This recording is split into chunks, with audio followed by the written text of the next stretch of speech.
Survivor's ready. Go! Travis spoken. Boston Rob and Amber are gonna do it. This is a business trip, as I like to say. You, Brad Culpepper. I'm tired of you and the fucking chicken. You can call me the puppet master. They can be my little puppets. It's not like you're making a deal with the devil here. You get to milk your own milk, I guess. Who the hell voted for me? Chicken. We got enough rocks here, too. We could build a pretty decent shelter just using rocks. I'm supposed to talk Lime, or you understand that better? Direct from Hobart, it's time for the only Survivor podcast in Australia dedicated to Survivor, bringing you all the latest interviews, episodes, and opinions from the greatest reality show on the planet.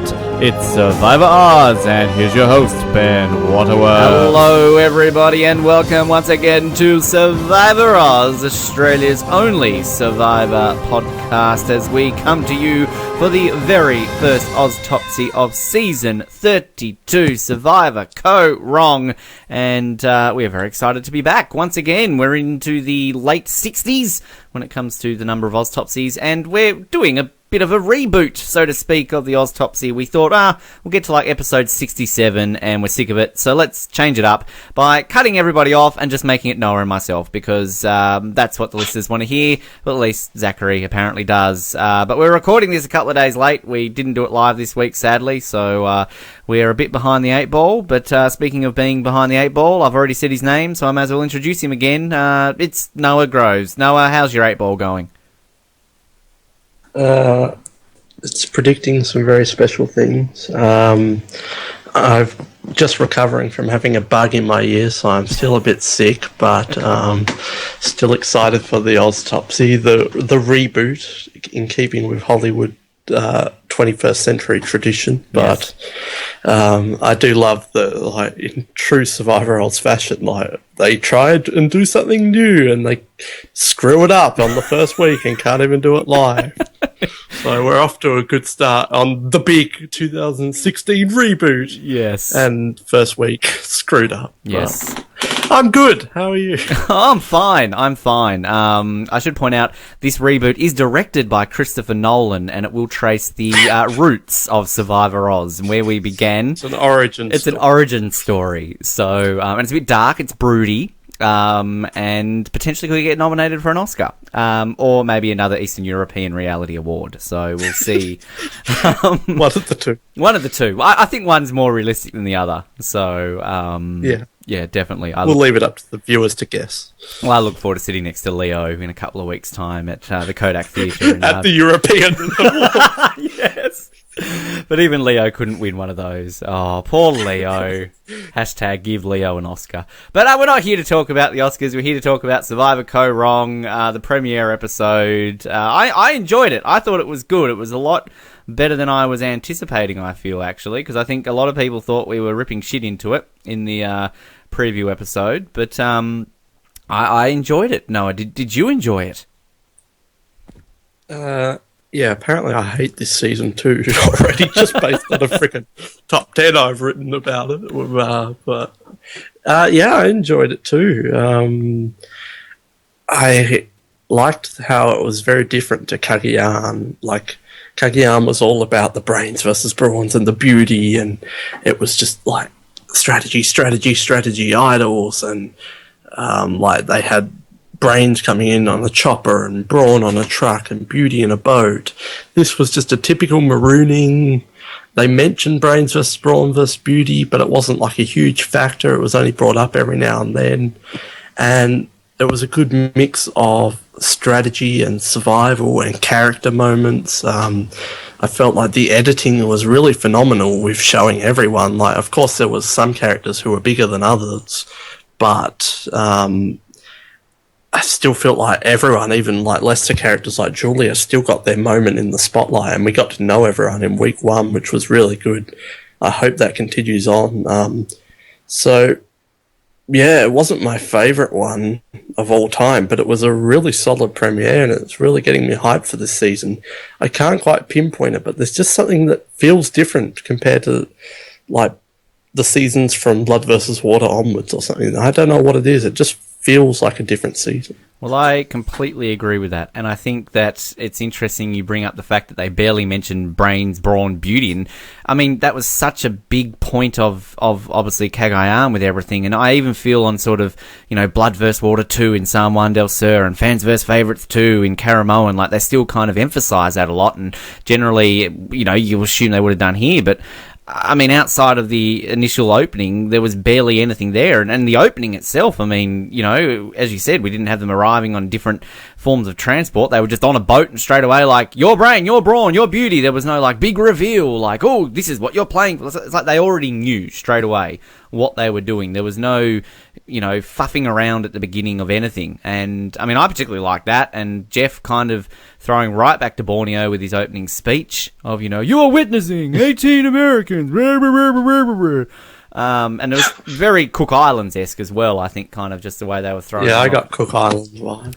But it was just fascinating. And, like, the whole point of this episode, too, like, as you were saying, kind of, like, character-wise, everybody got confessionals. We can say that straight off the bandwagon. And then, like, there were people that we talked up in the preview episode that maybe didn't get as much edit as we thought. There were some that we talked up a lot and they got a lot, and there were ones that we didn't talk up at all but then also got a lot. And it was, I mean, I think I counted 37 minutes until we even got a challenge. And even in that 37 minutes, it was barely super strategy. There wasn't a whole lot. There was only a brief bit about idle chatter, and there was just something about it that I just think really worked. I mean, I'm with you. I'm not going to say this is the best premiere, but I'd put this in the top half of the premieres. I thoroughly enjoyed this premiere. I thought it was a great way to start this season. Do you think it was better that it didn't have any? This is the first season in a long time that hasn't been like chats at the beginning and your blue colour, your white colour, or like in San Juan del Sur had a challenge right off the bat with Jeremy and Val. Caramoan had this challenge right off the bat. Do you think it was better that they just got straight to the point? And also, it kind of confirms my suspicion that Brains vs. Brawns vs. Beauty is really just an excuse to have some tribe designations, and they're not really going to focus on it. Like, if you think back to the preview at the end of Cambodia, there was barely any mention of it in the preview. So that confirms my suspicions that they're not really focusing on that. But do you think it worked better that they ditched that kind of opening thing that they've done every season since what? I can't remember the last time that they just had a season where it was started straight up Fiji, the bat. Maybe. Yeah, Gabon had one. Tocantins had one. Samoa. They've all kind of had that talk. China, Nicaragua. Well, China did sort China of. China was on the trains. Yeah, Fiji. Wow. Because I mean, that was just shove them on a beach. No one's there. Get to know each other. Like, I mean, that's the first time since Fiji. That's maybe that's why it felt so different, because that's a long time. Well, I liked it because it's kind of like when people are getting to know each other, we're getting to know each other like as they talk. You know, it's like I mean, I kind of wrote it in that feature thing I did where I'm talking about the different eras of Survivor, and like, you know, obviously I think it was very gimmicky the last, 10, 11 seasons, because you've always got to have this forced twist, like as you said, like, okay, we need to have a 3-tribe season, so we need to make it Brain, Brawn, Beauty. And the fact that they didn't emphasize, I mean, if you had never watched Survivor before and this was your first time watching it, you're not going to think that matters at all. Like, if you watch Kaoh at first, like, okay, they're emphasizing it. Like, yes, I rely on my looks. Yes, I'm strong. Yes, I'm smart. And yeah, we had a few bits of pieces in this episode when they're mentioning that, but nowhere to the extent of Kaoh. But, as soon as, like, I mean, that was kind of the bit right at the beginning when they're on that boat and Jeff's doing the whole speech and they're all jumping off. Like, that was a bit straight away. I'm like, well, this is different. Like, this is unusual because we haven't had this in a while, as we were just saying. And it just makes it a good way of us getting to know. I mean, that's what it was like back in the early seasons. We had that in Borneo. We had that in Australia. We didn't need Jeff to be able to be there to kind of forcefully introduce us to these people and kind of make out like, oh, girl in the yellow dress, you're hot. I bet you get by in life with your big boobs. Like, we don't need Jeff to tell us that. We can see she's attractive. let's learn that ourselves. So, yeah, I definitely think that was part of it, and I think it worked. And this is maybe the new era of Survivor, post-Cambodia. We're now moving into something where they're trying to bring this back. But having said that, we felt that a little bit, I think, about last season, didn't we? That it was very much like, hey, this is what they're trying to do, and it quickly fell away. You know, hashtag show more Kelly Wigglesworth. Yeah, I just do feel like we may be getting a slight... Because even for the previews for next week, seems like there is an emphasis on characters and more camp life, and the whole narrative of this season is... It's so tough.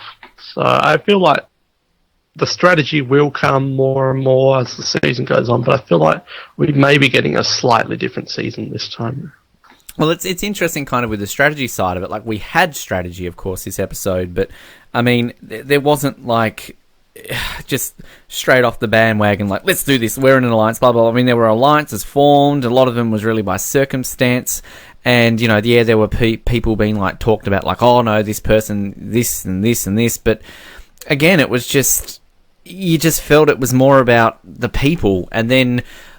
And, like, the whole thing you're mentioning about it being a tough season, like, they're emphasising the shit out of that. And particularly then in this episode, you know, we've got one girl hot and dehydrated and, you know, oh, I really wish you could have met me, you know, in my real life, to things crawling in people's ears and, like, I mean, it was just, I actually honestly thought we were about to have 2 medivacs in this episode. I was like, wow, okay. Straight away, they're literally not even joking. Everybody in this season is going to be medivaced. I honestly did think that there could be a first episode medivac, because there was just so much of this, all right, this and this, that maybe not Jenny, but I thought Aubrey, I'm like, oh shit, she's about to get medivac, she's about to quit or something. I think that would have quit first. Like, I you know, Melissa McNulty aside, but 3 days in, quit. I wish you could have met me in real life. I quit. Now you can, because I'm going back to my real life, suckers. But just one thing I need to quickly, a few things I want to point out with this, like the Obama references with Peter straight away were there, so that was great. Now, and who do we have? Do we have Jason or Kyle? What is his name? Because I'm confused. That was so random, because it was Kyle in the preview things, but then the actual name on the confessional said Jason, and there was no explanation. Well, I will say his name is Kyle Jason, so perhaps he does like having his last name, you know, referred to. But like, because I'm writing. Yeah, but even when we had Sarah Dawson, she even in the previews, we learnt that. Yeah, my name's Sarah Dawson, but I'm going by Dawson. This, it was just like, all right. Because he's Jason, apparently. I'm writing in my notes, like, Jason, Jason, Jason. And then at the end, I'm reading through my notes, I'm going, who the fuck is Jason? And I'm like, because I remember doing I'm doing my rankings, and I've written Jason, and I'm like, who? Like, there's not a Jason on this season. And I'm like, wait, I'm missing somebody. I'm like, oh, Kyle. I'm like, wait, who? Like, it's just so strange. Yeah, that was random. And one thing that you pointed out too, I know we're kind of chopping all over the place here. This is the reboot, Survivor Oz, chopping everywhere. But when it comes to Debbie, that they changed her job every single time they put her name up on the screen. You mentioned to me that they did that. Yeah, I didn't catch it the first time around, but I did see someone posted it online, and I love it when the editors do little funny things like that, like the Philip job and stuff like that. Like, we need that more often, I think. The question mark, federal agent question mark.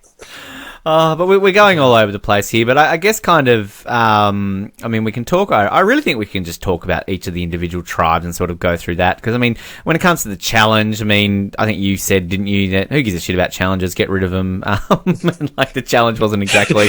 Let's just quickly talk about the challenge so we can, because the challenges are dumb. Sure. All right. Challenge straight away. Why not? It was like 37 minutes into the episode. They had to get shit and then do a puzzle or a balancy thing. That's my description of the challenge. Which no one did. No, exactly. And then I do have to laugh, though. And it's going to be up on Second Chance too. Yeah, I do have to laugh. Darnell, I can dive. And Darnell, having trouble diving. I actually didn't mind the challenge. I like the kind of choose your own adventure challenges where they could choose how many paddles they got and they could choose a puzzle over a balancy thingy, which no one picked. So I didn't mind it as a first challenge, but it was nothing special. But I hope they use more of the choose your own adventure thing. That at least makes the boring challenges a bit more exciting. Well, because we saw that it was Worlds Apart, wasn't it? They did that in the very first challenge. I was like, oh, this is an interesting element for it. Like, I agree. I like that choose your own adventure, but that was it. That's all we saw in Worlds Apart. They just didn't do it from that point on. Yeah, I don't think we'll see it again this season, but hopefully. But what's fascinating, I feel, with this challenge is that, like, you were going back to you saying about Kaoh, where there was so much emphasis on the Brawn's beauty, and it was like, you know, Brawn kicked ass so much early on in Kaoh, and then it was like a big emphasis on the brains that they couldn't even finish a puzzle, and they were so screwed, and then the beauties, you know, they did this. But, like, on this one, I mean, let's just point out, it was the Brawns who lost. So, I mean, it wasn't even like Jeff made a deal out of that, like, oh my god, the Brawns lost. Like, I mean, there was no emphasis put on that at all. So it's kind of like, well, we've done the Brains Brawn beauty twist for 5 minutes. Let's just get on with this season. I feel like you could get rid of the Brains Brawn beauty and there would be a lot of people who wouldn't even realise that, oh wait, they're all brainy. Like, I feel like you probably wouldn't even blink an eye and you'd maybe suspect something like, yeah, that's a lot of strong guys on that tribe and over those brainy people. But if they never even mentioned it, you probably wouldn't even know. Well, I mean, even with the Brawns, though, it's like, I mean, on Kaoh, I mean, we had like someone like Tony, who you're just going to look at and you're like, well, okay, that guy's like a, you know, Brawn. Like, I mean, you know, I know Sydney's like a professional bodybuilder, but it's not like she's got like Tony muscles on her. I mean, she's got muscles on her, but she's not just like huge. And then you know, you look at Scott. Yeah, okay, I get it. He's a former professional athlete. Of course, he's going to be on the Brawn. But again, like, you know, you look at other people when it comes to sort of their abilities. Like, yeah, definitely, that's what they do, but. I don't know. I mean, Darnell. No offense to Darnell, but let's just say it. Darnell and Alicia are not Brawn. Yes. Oh, Alicia. But I mean, yeah. Anything else out on this challenge? I mean, we get it. Darnell couldn't swim, and then Alicia wasn't doing anything. So, well, not that he couldn't swim. Sorry, he couldn't dive. I should say. I like Jenny. Get the fucking puzzle piece. Alicia just standing. Oh god, it was out. It was good. It was good. All right, we'll talk about the challenge. That was great. Chan Lo and Gondal, Fondle the Gondal. Probably get used to that because just the challenges. There's nothing to talk about. So if you're a huge challenge fan, don't listen to us. Listen to the Osler episode. Yes, that's what they will cover. Challenges, because especially when it gets to the pointy end of this season, they stood up for a long time and they won. Where it's going. Moving on. But I should just quickly mention. I mean, there was reward element, of course, in there too, and then you know, that was decent. And then even when bloody Toe Tang lost, they still get Flint. Do you like that? Do you like the fact that they get given Flint when they lose? I don't. I think make them suffer, make them win that. I don't think they should just be given it if they go to Tribal Council. Yeah, no, because at the same time, like, I'd rather them be a bit more happier and chirpier, so they're going to be more entertaining than just being completely miserable. But just as a whole, I don't think second place should ever get reward. I think it should be, if you win, the incentive for winning is a reward. If you're second, the incentive for being second is you don't have to go to Tribal Council. And if you lose, you have to go to Tribal Council. That's the way I think all 3 tribe challenges should work. I've never liked how 2 of the 3 tribes get rewards, because then it just puts that 3rd tribe at an even more of a disadvantage next Tribal Council. Well, that's a very next good challenge. So that's a good point, and we always talk about these 3 tribe seasons, how there's always the one tribe that just sucks ass, and I mean, it kind of went away with Worlds Apart, I guess. With that, it wasn't as bad as the other 3 tribe seasons, but I mean, you don't really get a vibe. I feel like we won't get that this season. Yeah, I was just about to say that you don't really get a vibe that there's not one of these tribes that really stands out. Because, I mean, even the fact in this challenge that it was still very close right at the end. I mean, Gondal only just beat them. So I think that I hope that we have a nice, even season with this. And again, as I always say with 3 tribe seasons, but it's never going to happen, that we can stick with this 3 tribe format for more than like 3 weeks. Yeah, it won't happen. Which sucks. But you never know. It could be different. Who knows? Mark Burnett might actually listen to us still. Not really. But I guess in terms of the tribe itself, let's start with Brains, Chan Lo.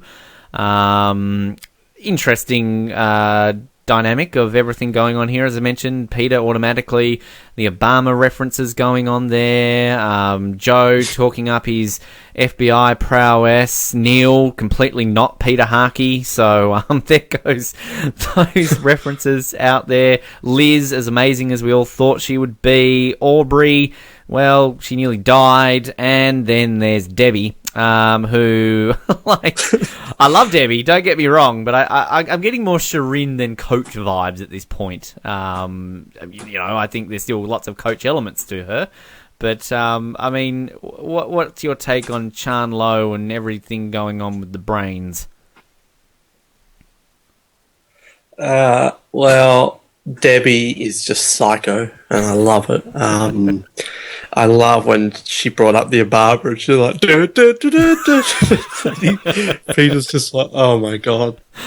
I like Debbie. I just feel like, are we going to get much of Debbie if the Brains lose? Is it bye-bye Debbie? She's fun, but I just feel like she's digging herself a big hole, and I love that she's like, we need to build this shelter because me and Joe are planning on sticking around in this game for a long time. And she's just like, and then like there's a little scene where Joe's like, I think you need to use the saw, and she's like, no, I'll use the axe. She's banging the Joe under his breath. Maybe the saw. So she's really fun. I hope we get to see a lot more of her. But I don't see any way at this point that Debbie wins the game. I think we can almost rule that out. But if she sticks around, she's going to be a huge character, I feel.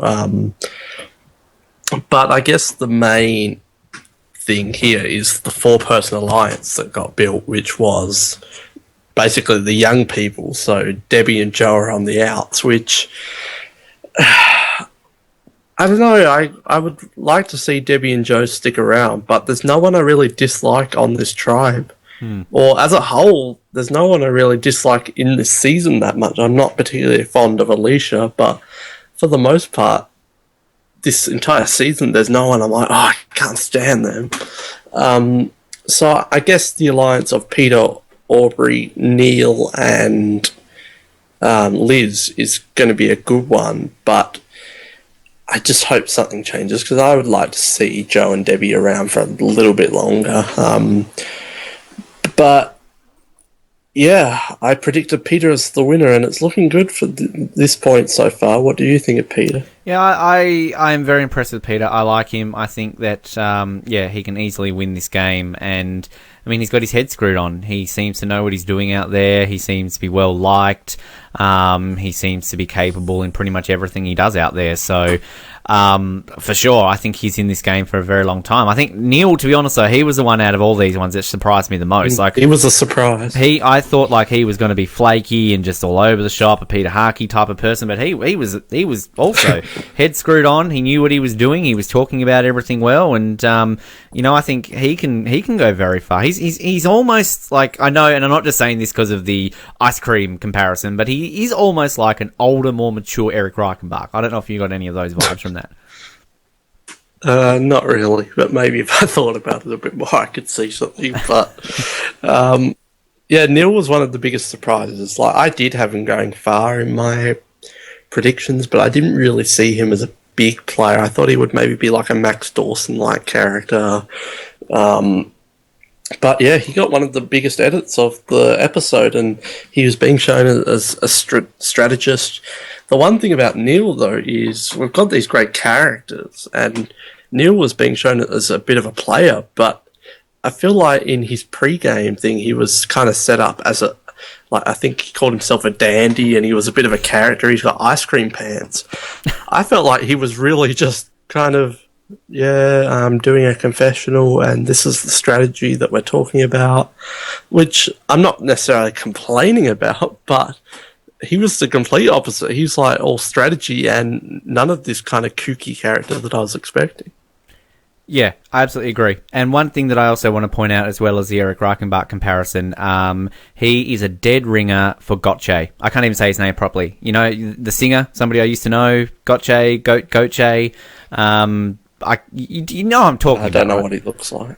Well, Google him right now. I know who you're talking about. I just don't know what he looks like. Google him right now. But that's my doppelganger for Neil. I've changed that up. I like Joe, though. Joe's, like, I'm glad that he's kind of coming out as, you know, a strong player, and obviously, you know, he's on the outs, which sucks, but I feel that if he can, you know, survive at least to a switch or something like that, I mean, he's, you know, very fit and athletic for his age. You know, he's not a slouch at all.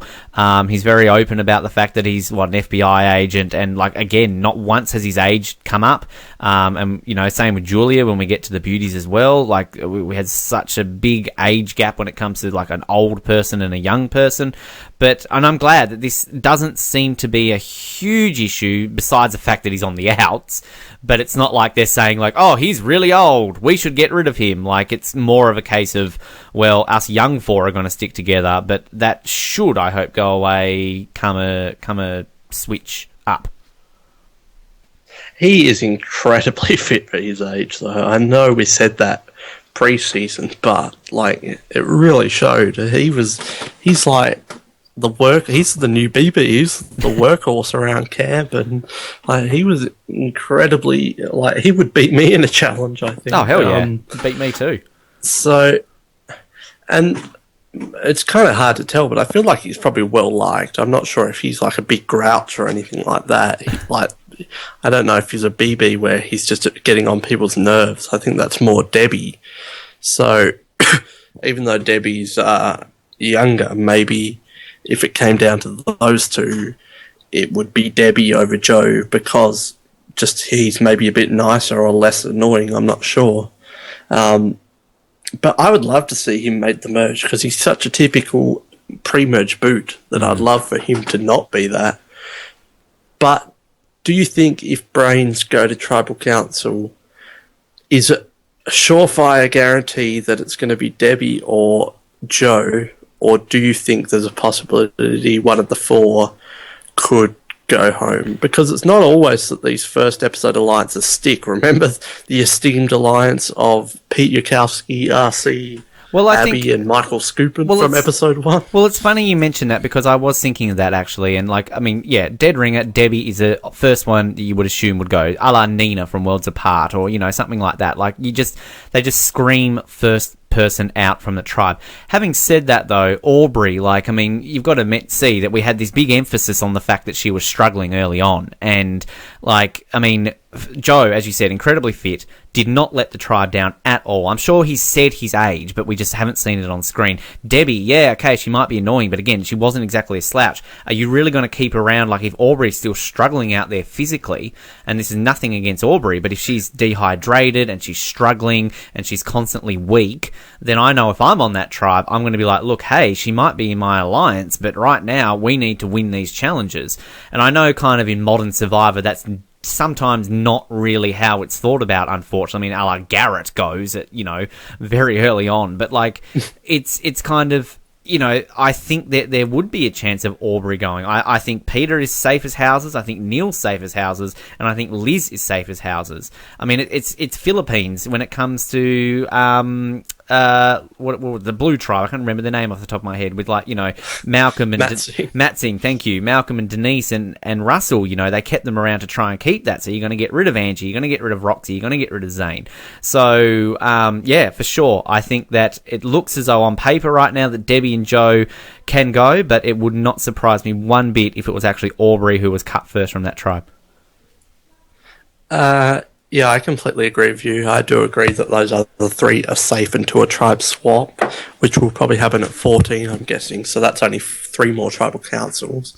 But yeah, I completely agree. Aubrey could definitely be setting up as or this is going to struggle. She can't connect with She's people. like a Courtney, like a one-world Courtney, almost. Like I could see her as someone like that. And it's, I mean, she's kind of like that alternative girl that we always talk about, this, you know, stereotype. Not so much the type of, you know, like a Flicker or, you know, Summer and Angie, but she's got that about her. I like Aubrey. There's nothing against Aubrey. I think she could make a great person, and well, she's a great person, a great character, somebody to go deep in the game. But like, just the way early on, like, why do we have that emphasis on her struggling early on? Like, yeah, okay, it's a tough season, we understand that, but there's no purpose of showing her struggling early on unless that's got to mean something.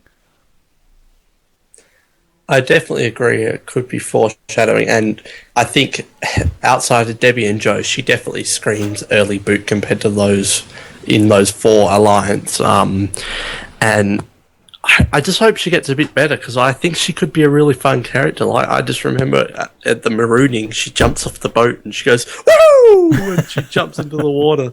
So I think she could be a fun character, but if she's got this anxiety and dehydration, it's probably going to affect her.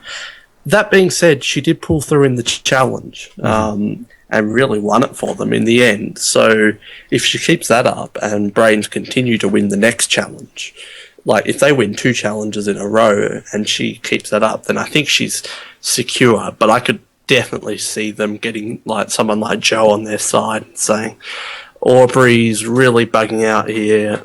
Let's just get her out early because she's not helping us win. So, yeah, it could go either way.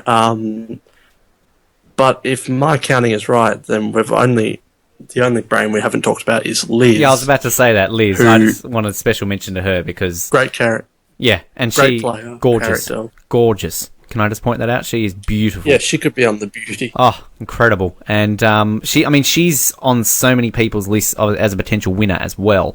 And I can easily see that. See that. Yep, absolutely. She ticks all the boxes, and again, she got a decent enough edit. I mean, as we said, everybody got confessionals on this episode, but she got 4 confessionals, which I believe is up there as one of the highest, if I'm not mistaken. So yeah, she was definitely, her and Neil were the 2. And Debbie were definitely the biggest characters from episode 1 on Brain. Yep. And I'm so glad that we got the Obama stuff out there straight away. Like, again, I'm still waiting for this massive reveal. Like, I am Obama. I feel like Liz is safe until a tribe swap, but the preview for next, like the advertisement, and obviously you can't take too much from the previews because they're often misleading, but they actually do show a confession of Joe saying, Liz is really starting to get annoying, she's a know-it-all, blah, blah, blah. So, yeah, things can shift, but I do think Liz has a great shot at this point. Let's go to the beauties, fondling the gondolings, and I guess... we again, sort of a few hit and misses here when it came to a lot of it all. I mean, we have the 3 women straight away getting together. Michelle, she exists. We barely talked about her in the preview episode, but she got a bit of an edit, which was good. And of course, it was all about Ty as well. Nick didn't maybe get as much airtime as I would have liked to seen and hoped. Caleb, completely different, I think, to what I was thinking. Julia wasn't shown too much, but still was great. And then my favourite, my winner pick, and one of my many future wives, Anna, just shined, as always. Of course, she was always going to. But I liked the dynamic of the beauty tribe, because I think what showed well with that is that, you know, where on Kaoh we kind of had, you know, obviously Morgan, and, you know, we just kind of had them, you know, living up to the beauty tag, and wasn't really a whole lot of strategy. I mean, we had strategy from these women in particular, I feel, and, you know, they're trying to point it out. They're like going, oh, Ty's off looking for the idol, we should go do this, we should go do that. And I mean, that's what really impressed me about them particularly. It's that, and again, as you keep saying, like, it's no real emphasis on brains, brawn, beauty, and that really stands out on the fact that the beauty, the women, the people that no doubt everybody stereotypically are going to say, well, they're just dumb, beautiful women, complete opposite. I would say that, if anything, they could be the 3 smartest women out there in this entire game. Yeah, I would definitely have a consideration of that, because they were, all 3 of them being shown as strategists and players. I feel like the beauty as a whole in Kaoh were probably the most underrepresented tribe. And I feel like I'm sure someone's probably done an actual count of the minutes, but I feel like Beauty may have got the most airtime this episode. It felt like we were always going to Beauty and there was always something going on there, which is different to Kaoh. Maybe Brawn because they went to Tribal Council, but there was a ton of Beauty. And it was so fascinating that Ty got probably the most attention, but it was all about the women on Beauty. Normally you'd expect that Nick and Caleb would be getting a ton of airtime, and they still got airtime, but you'd be expecting on a normal season they would be the ones talking the strategy and all that. And instead it was the three girls. And again, going back to Philippines, I don't know why we keep talking about that, but it is almost like Abby Maria and RC who were talking strategy on day one, while Pete had barely any edit on day one of Philippines. It's kind of like that, but yeah, there's not even any consideration of the guys being in an alliance. It's more of who is the girls' number 4 going to be, rather than other guys going to work together and get girls on their side. Will they trust Ty or will they get Caleb as their number 4? And it's really fascinating and quite unique, and I'm loving it. I do have to laugh though. Was it Caleb who was trying to basically imply that Ty should not be on Beauty and that he was ugly? Was that Caleb? Yeah. It was just and then you've got this older Asian guy on the Beauty tribe. I don't know what people think some places, but it was just basically him saying, dude, this guy's ugly. What's he doing on this tribe? Yeah, that was Caleb. Oh, it was so funny. But Caleb was interesting because he wasn't kind of douchebag express, I think, that we kind of all thought he would be. I mean, again, we come into this for people who have no idea, never seeing him on Big Brother, so we have no idea what he was like. I mean, I think he made top 4 on Big Brother, so obviously, I think they said he had an alliance of 9, so clearly he's, got the social skills and he's liked well enough that he can go deep into these games. But, I mean, just perceptions, I guess, of him on the outside. I mean, he's more of a calm Brandon Hance if you were to try and compare him to something maybe. He gives me Brandon Hance vibes, but with social game and a brain.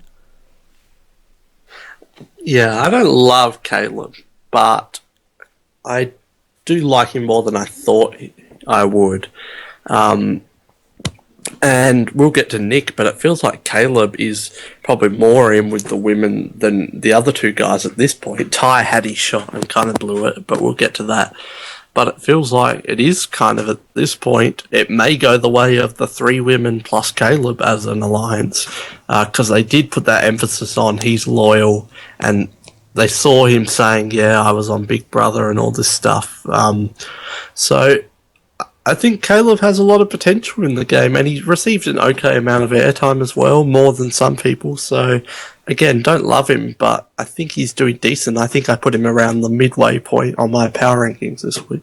It's just, it's fascinating kind of looking at the dynamics of this Beauty tribe and how similar you can look at it to Kaoh as well, because, I mean, you've kind of got your 2, buff, attractive males, and then you've got, your beautiful women, of course, hence the Beauty. But then you've kind of obviously got this sort of, you've got the gay male, which in my way is, they try and do that to get them to, I guess, be with the girls, because, a lot of the time, gay men obviously have close connections more so with women than they will with kind of your alpha males. And, I mean, they tried, obviously, I think, to do that a bit in Kaoh, didn't really work too much with Bryce. And then this time around, though, with Ty, he's a lot older than everybody on this tribe. I mean, the second youngest is 30 and he's 51. So, I mean, that's a big age gap to have. And, I mean, Ty's a fantastic character. Ty's a hoot and a half. We love Ty, but, I mean, he's always going to struggle, I think, at any point to kind of relate to these people, and it's kind of not by any chance of trying, but I don't know, was Ty ever going to have a chance on this tribe at all? Well, it was so fascinating that straight off the bat the girls were saying, oh yeah, let's get the old Asian guy on our alliance. You would expect an 18-year-old like Julia to be going much more closer to someone like Nick or something than saying, let's get the 50-year-old gay Asian guy on our alliance. So I don't know if it says something about them not trusting Nick, or if it's Ty's social skills or something, but it was a huge shock. And I'm thinking, that's great. This is going to be awesome and a really unique season of the three girls and Ty in a four-person alliance taking out someone like Nick, who you'd expect to go far or at least make the merge, and Caleb. Like, it would be really fascinating, but I do think he is in trouble, though, because of the idol thing, which we'll talk about, but also, if they lose a challenge, they're not going to want to get rid of Nick or Caleb because they're the challenge strength right there. So I guess if they did get rid of Nick, they could also always get rid of Ty next, or they could get rid of Ty first, and then if they lost, they could get rid of Nick. But it just seems like he's the obvious one. But at the same time, he's receiving a lot of airtime that makes me think they're setting him up as a huge character that either Beauty will never lose or he does somehow survive. Either that or they're doing a Vince and getting the best of the character as they can before he goes out early. That's another possibility. But it does really feel like they're setting Ty up as to be one of the top three biggest new characters of the season. Which I think we always knew was going to be the case. I mean, pre-game we said he was easily the standout, I think, of all the characters. But I do have to absolutely love the fact that, you know, I love all living creatures, I love trees, I love this, and you got that whole bit where, like, Caleb's chopping that tree and Ty's like, you shouldn't do that, they've got feelings, and he just kept doing it to be a real dick. And then 10 minutes later, when he's looking for the idol, he's ripping trees out of the ground. Like, 10 minutes ago you're saying, like, don't chop a tree, it's got feelings. You're, like, murdering trees right now to find an idol. That whole situation sucked, though, because of course we're all rooting for Ty, and normally when they show a scene like that in episode 1, you're thinking, oh, well, he's about to find the idol, because they're showing an idol hunting scene. They never show idol hunting scenes if there's no idol. And then it all just fell apart, and I was devastated, because I'm like, no, I want the three girls and Ty alliance, and now that's all gone to shit. So that's definitely hurt his game a lot. Poor Ty. Yeah, it was interesting. I honestly thought he was about to find it as well. But, I mean, it's kind of like you asking about the brains. If they lose next week, Beauty, I can't see Ty surviving. I just can't see it. I think he is easily gone.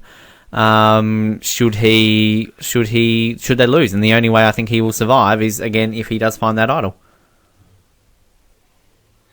Which, maybe it will happen, because I think, I don't know if I want to say this because I'm not sure if I read it right, but I swear I read in the press release, someone finds an idol, but don't quote me on that because I'm maybe getting my facts wrong there. Yeah, so double check that, don't quote me, but the one that fascinates me is Nick, because I feel like Nick, they showed us, it's not like Nick was invisible, but I also feel like Nick didn't have much strategy talk at all and was never really in discussion. Like, the girls talked about having Ty, and then they talked about how Caleb is loyal, and it's kind of fascinating that Nick is just kind of floating in the background on this try.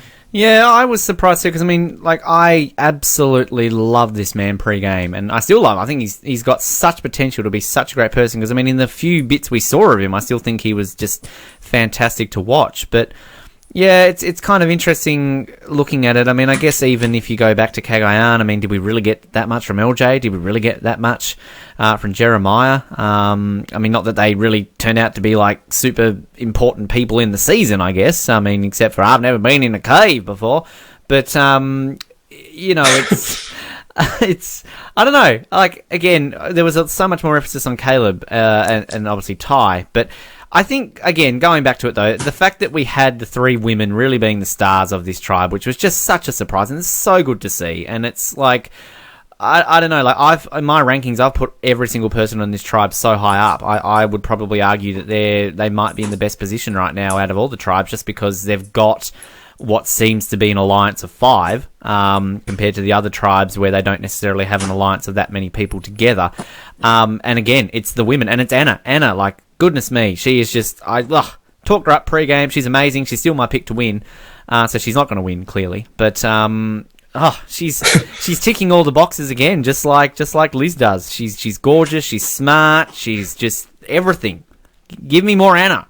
I could see this try not even going to tribal council before the swap. Like, they're pretty a strong tribe all round. Like, I mean, Beauty only ever went once on Kaoh, so they may not even have to go at all.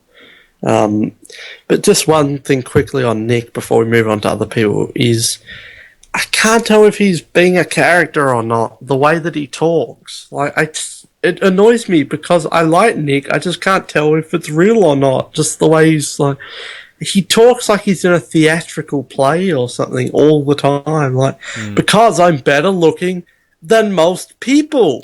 Like, it's really weird. Is that him or is it an act? I can't tell. It's a Mariano trait, because, you know, Boston Rob will talk it up a little bit, and we know how much Amber talks it up as a Mariano, but no, I don't know, it's difficult, but I guess it doesn't really get under my nerves because there are definitely people in Survivor that kind of get that, but I really think Colby kind of turned into that sort of person after a while, that he was just like a little bit too much like OTT, playing it up for the camera a little bit. But and Rupert, clearly, you know, it doesn't mean I don't like them. It's just you can tell that they are just really amping it up to the camera. But like Nick, it's. I mean, it was kind of like I think Russell at first. I remember when I first saw Russell and Samara, it was like, is this guy for real? Like, is he just playing up to this massive character, or is he just really this person? And you just got used to it after a while, and you're like, okay, he's just this person. And same with Fair Play. You know, there's, you know, not necessarily saying Nick's going to turn out to be, you know, a villain in those categories. I mean, it'd be great if he was,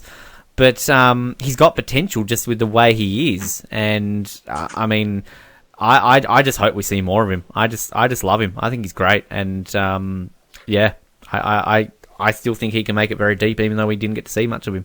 But other people in this tribe, quickly, I didn't really talk about Michelle or Julia.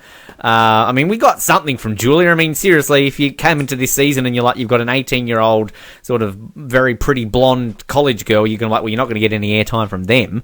But we did, and even though I think we only got one confessional from Julia, I still felt we saw a little bit more of her than we did, and not once was her age mentioned, so that was great. And then Michelle, who I think all of us in the pre-season were just like, who? And, I mean, we got some from her this season so far, so that's a start. I feel like, yeah, Julia was the only one to get one confessional, but I still feel like you got to know her and she was still present.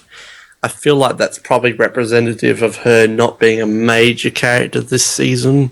Like, because they always show everyone in the first episode. Does that mean she's going to be invisible from now on? But I still feel like we got to know her and we got to see her strategizing. Like, it started with Michelle. Like, at the start of the episode, I'm like, oh, Michelle's the big character.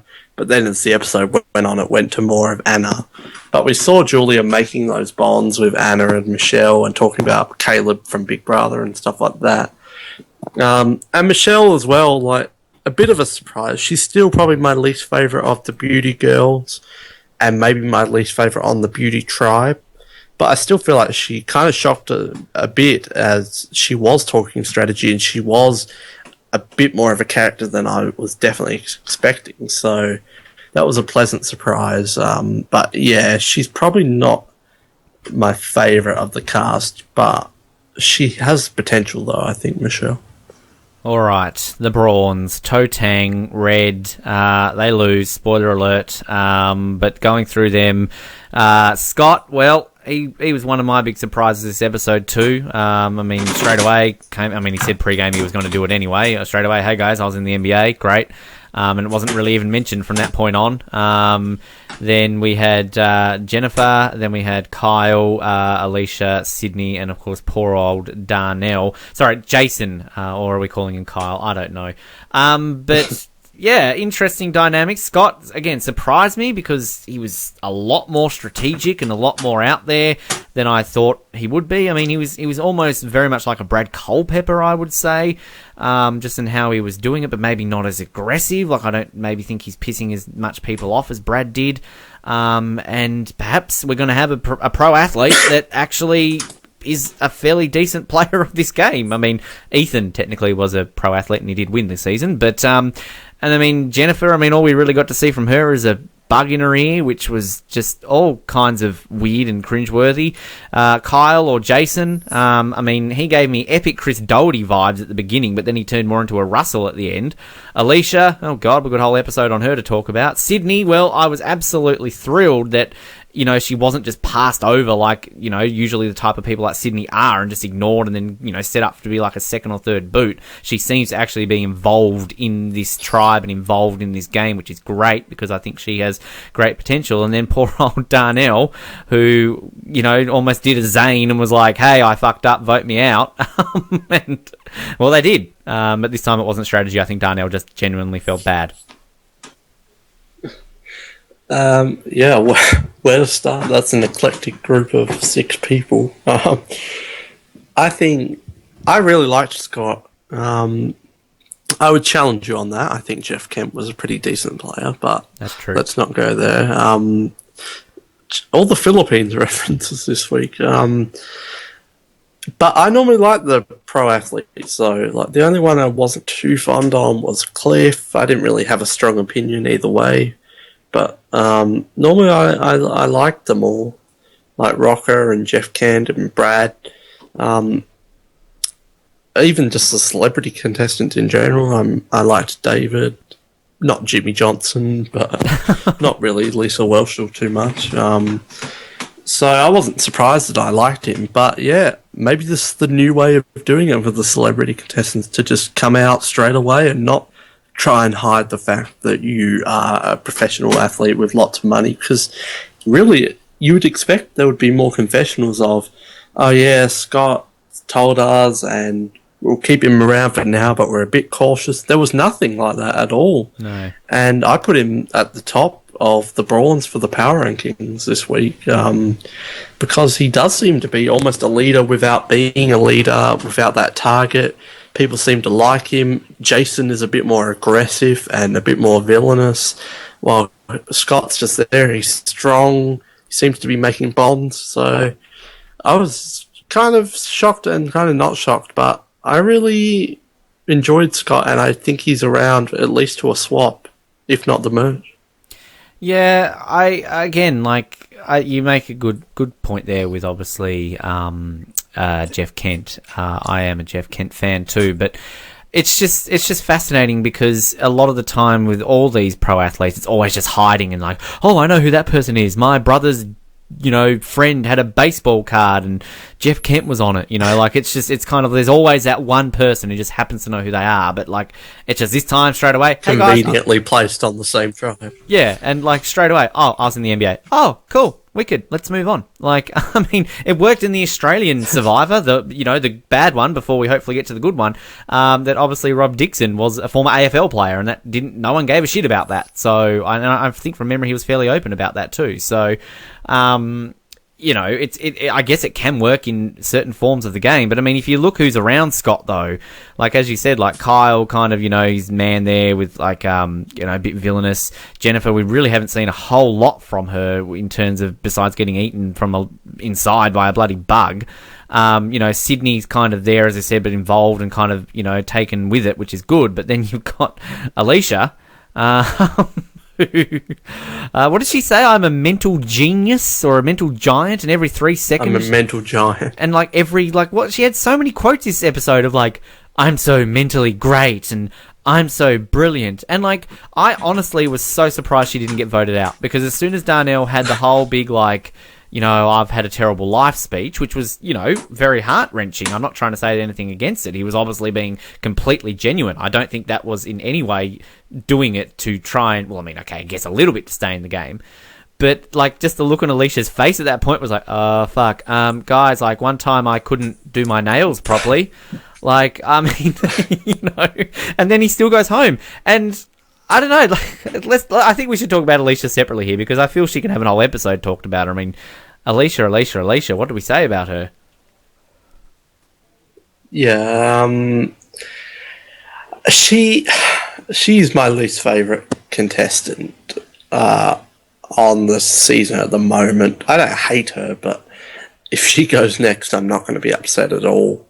But I kind of have this vibe that she may be sticking around for a bit, because it would just be so obvious if Braun lost next and she goes. But yeah, I guess I was shocked she didn't go, but at the same time, I thought they were making it too obviously Alicia that I thought, well, it is going to be Darnell because this is just so damn obvious. But yeah, how was she not the first boot though? Definitely a character. I'm not sure if she got that much airtime and that much focus because she was a target, or if she is going to stay like this for the rest of the season. But it kind of seems like the rest of the tribe really don't like her, though. Sydney doesn't like her. Jason refuses to even call her by her first name. Jenny seemed like she was getting annoyed with her. Like, honey, my ear is bleeding. There's not something, it's not wet or whatever she was saying. So I struggle to see a situation where Alicia doesn't go if Braun's lose.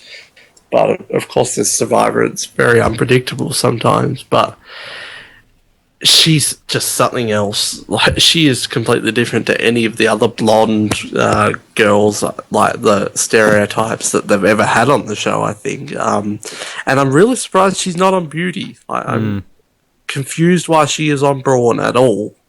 I feel like some of the Braun girls could have been on... I mean, some of the Beauty girls could have been on this tribe over her. Like, what is the Braun? Like, she's a real estate person or something, and then she's kind of this girly girl. I don't know what the Braun is. She is good at thumb wrestling. I don't know. I really couldn't tell you. But yeah, she kind of did. She's just something else. So. She screamed first boot. I really thought she screamed like bye-bye.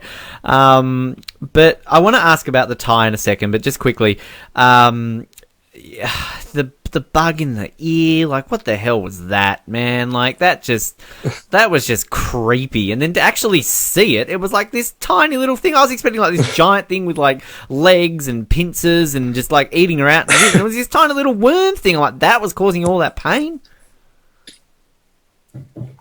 Yeah, well, you could see her ear was like, had dry blood on it and that. Like, oh, I imagine that would be horrible. But yeah, Jeff Probst was bragging about the fact they got the shot of the bug. He was very happy that they got that shot. But yeah, I was thinking that we may be having a medivac on episode 1. But I like Jenny, though. She seems to be up there with Scott and Jason in the Alliance. And I'm glad that she recovered. But yeah, that was a unique thing for Survivor, and something I'm surprised we haven't seen more of, really. But yeah, quite disgusting. And it was so much emphasis on, and again, the whole time with it, I'm waiting, like, okay, we're going to see medical called in, or we're going to see something like, I don't know, like if it's come out since that, if medical did come and have to have a look at it, because I mean, she was in that much pain. I can't imagine they're going to, like, I mean, we've heard all these stories over the years of, like, people, you know, like, I mean, we know Elizabeth in the Australian Outback was given an IV off camera, and, like, other people have been given things to keep them sort of around and in the game, and I cannot imagine that at some point they did not have to have somebody come and look at her and say, yeah, you've got a bug in your ear, and then maybe we just didn't see it, because she was in a lot of pain. I reckon medical did come, but I guess they don't really show medical too often if the people don't get medevaced, so yeah, I kind of find it hard to believe that they wouldn't have showed up at camp. Okay, the vote though, like, let's clear this up, because I'm confused. Why did they need to put it to a tie vote and then get rid of him? I mean, why not just straight away get rid of him and just rather than drag that out? Because I mean, was there a purpose behind that? Was it the whole idol situation? Is that what I'm missing here? My theory is that they showed a quick scene beforehand asking if Darnell had an idol. So my theory is they had a suspicion he may have had an idol. Why not split the votes just in case? Because if you've got the power to split the votes, you may as well do it as a precaution. And they did it. He didn't have the idol. They voted him out. That's my theory. It's the earliest tie ever in the history of Survivor. And Darnell went. I mean, what happens in this situation if it was still a tie between Darnell and Alicia and they have to go to Rocks? Like, on the very first vote. Well, I was thinking, like, geez, this is like a big thing for the first episode. What's going to happen? But then it was just Darnell. Unprecedented. Oh, no, we can't have this. Darnell and Alicia are safe. All 4 of you now have to draw a rock. Like... Yeah, they're about to lose Scott Pollard on the first episode because they tied with Darnell and Alicia. Any thoughts on Darnell? I mean, you're the first boot man. I mean, how does he... I liked Darnell. I was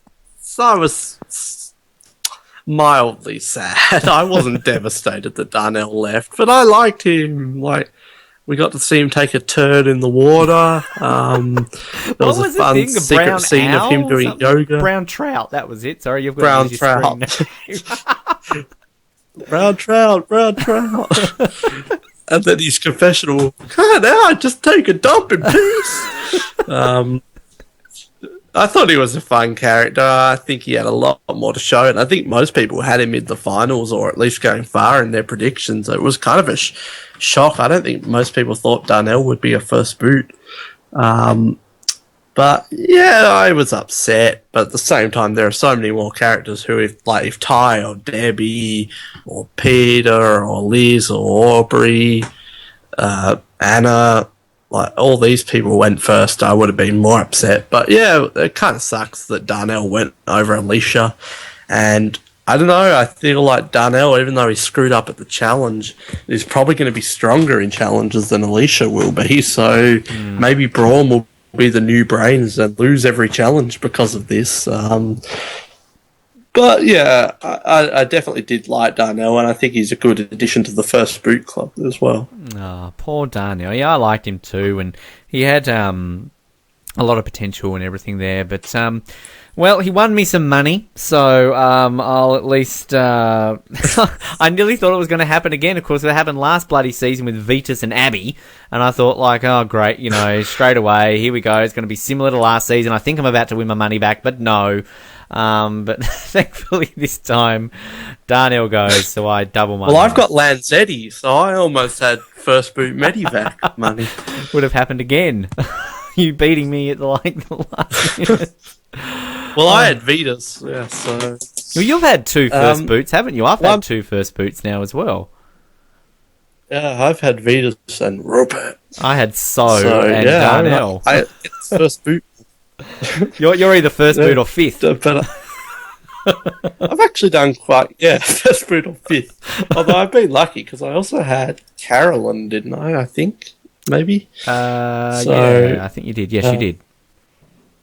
Yes, so I've had 2 first boots and a second, so I've got a fair bit of money, but then every other time I've got a 5th place. One person we do have to talk about a bit more before we move on is Jason/Kaoh, because I feel like he is definitely being painted as a new big character of the season, up there with people like Ty and Debbie. Mm-hmm. Yep, and what was he, Blondie, and what was he calling Darnell? I can't even remember. Did he have a nickname for Darnell? I thought he did at one point. But, we just keep referring to her as Blondie, and then Probst is just like, wow, not even acknowledging her name, and he just kind of had that smirk on his face. Like, yeah, I think we've got the villain this season by far right now, and he's going to be... I think he can go very far and be very well hated in this season, to be honest. Can he win? Oh, no. I'm going to say it right now. I don't think he can. Do you think he can win?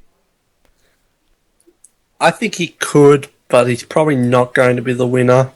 Maybe be like a Rodney type character.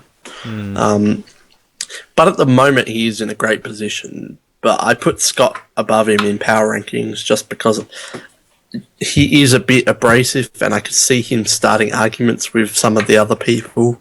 Like, I just get a vibe that him and Sydney might get into an argument eventually, but I think he's in a good position. I definitely think he could make the merge, and he will be one of the main characters.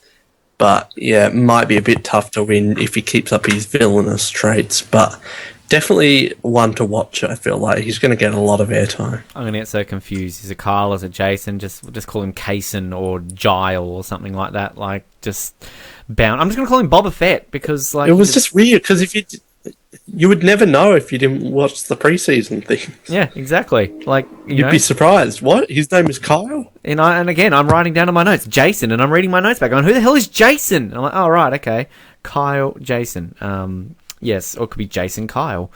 Maybe he's just confusing everybody. Just quickly on next week, we'll get to some of these final questions and predictions and that. We see Ty trying to kiss Caleb. Just the look on his face. That's going to be funny. Oh my god, that's hilarious. And can I just point this out? A subtle reference to 007. Download it by 007.wordpress.com. MGM Television. We had the lion there. I've never noticed that before on Survivor. Is this a new thing, or did you have that on your episode?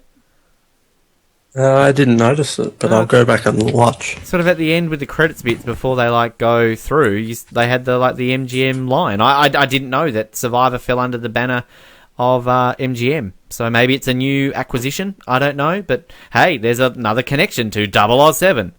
So download it right now. So we'll close it out with sort of predictions. This is going to be a lot quicker now. We don't have 787 Ozlets to go through here.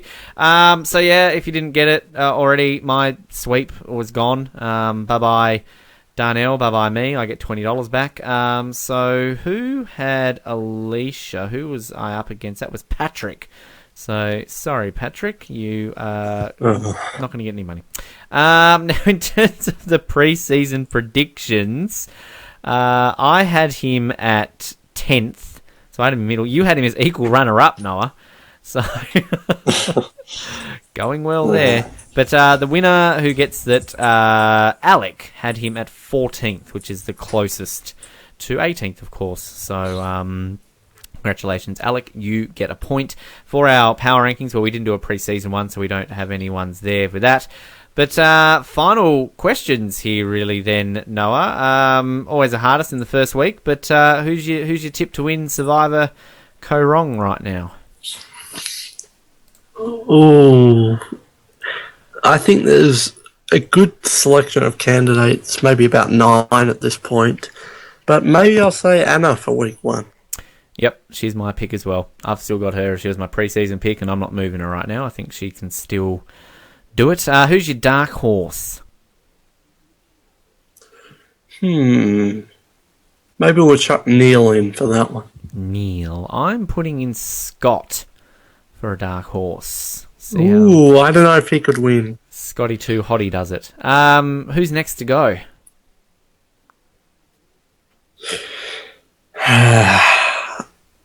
Maybe we'll say Alicia, but I have a feeling that one of the other tribes will lose, but I'll just say Alicia to be safe. I'm going with Ty. Sorry, Ty. No. Brains, Brawns, Beauty. What would you be on, Noah? This hasn't changed from 4 seasons ago. Beauty. Well, I was going to say that because I feel I've gotten more beautiful in the last 4 seasons, so I was going to put that up there. And which player out there is most like how you would play Survivor? And you can't say Darnell. Well, you can actually. I can't stop you from saying that.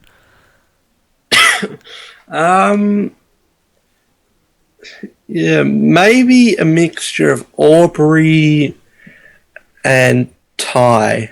Because I would probably just freak out on day 2 or 3, like Aubrey, and I would also be paranoid and be looking for the idols early on, and would probably get caught because I suck. So Aubrey and Ty. I'm definitely just going to say Aubrey because I know I would be like that in hot weather. Like, oh my god, I'm so hot. Oh, you would love me in real life, but I need water. Oh. So don't vote me out. Don't vote me out. I'm totally Aubrey in that first episode. So hint to Australian Survivor casting. If you have gotten my application, I was only joking. I would be brilliant at Survivor. Put me on. Lol. Lol. Hashtag. Are we doing this still, or are we getting rid of that? We could do it, and then next week Catherine can tell us whether or not to drop it. We should be live next week. So hashtag for the episode and hashtag for this episode of Survivor Oz. for the episode, it's got to be brown trout. And then for Survivor Oz, hashtag reboot fail. Well, I'm going to say hashtag why is he on the beauty tribe? And for this episode of Survivor Oz, hashtag bring back the Ozlets. Yeah. Speaking of which, our Ozlet special episode might still be happening. Just stay tuned and watch this space.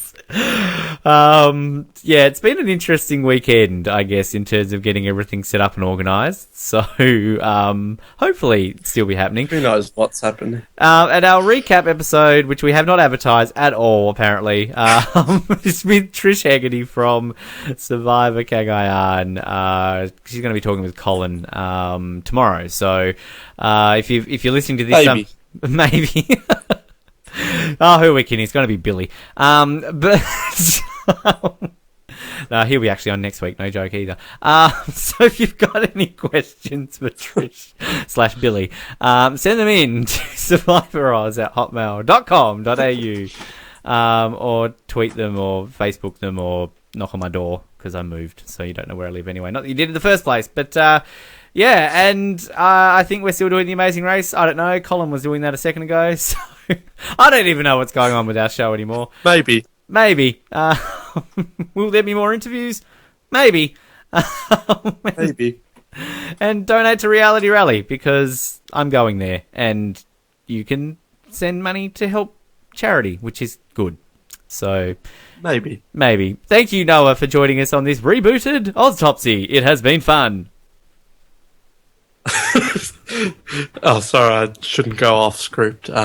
Yes, Ben, it has been fun. Thank you for having me. Yeah, we should just script this. It would make things so much easier. If you're ever at a loss for words, just check the script. Yeah, I'll get to writing Thursday's script. I should be done before the episode. But yeah, thanks for having me. We should be live next week. I should hopefully... Oh, this week? Who knows where we are? This week? Next week? I don't know. And hopefully I will not be sick either. And hopefully I'll actually get to watch the episode in time. I don't know if we're going to be joined by anyone. Is it just going to be us again? Who knows? But wait to see what the feedback's like for this episode first. Hashtag boo, start trend like screw the reboot. This suck. Boo. Yeah. Well, get over it. Thanks for having me. Oh goodness. Yes, thank you. This has been a mess, but next week is the true first week for all of these shows that we're promising. Oh, goodness, yes. Thank you very much for joining us on insert day of recording here. Oh, shit, sorry, Sunday. Sorry, I was just reading off the script. And we will be back on Thursday live, as always, except for this first episode. Thank you for joining. SurvivorOz.com is our website. If you didn't already know that, subscribe to us on iTunes, follow us on Twitter, and like us on Facebook, because that's what cool people do. And if you're not cool, then you don't listen to Survivor Oz. But thank you, and we will speak to you next week on the Brown Trouts. Good night.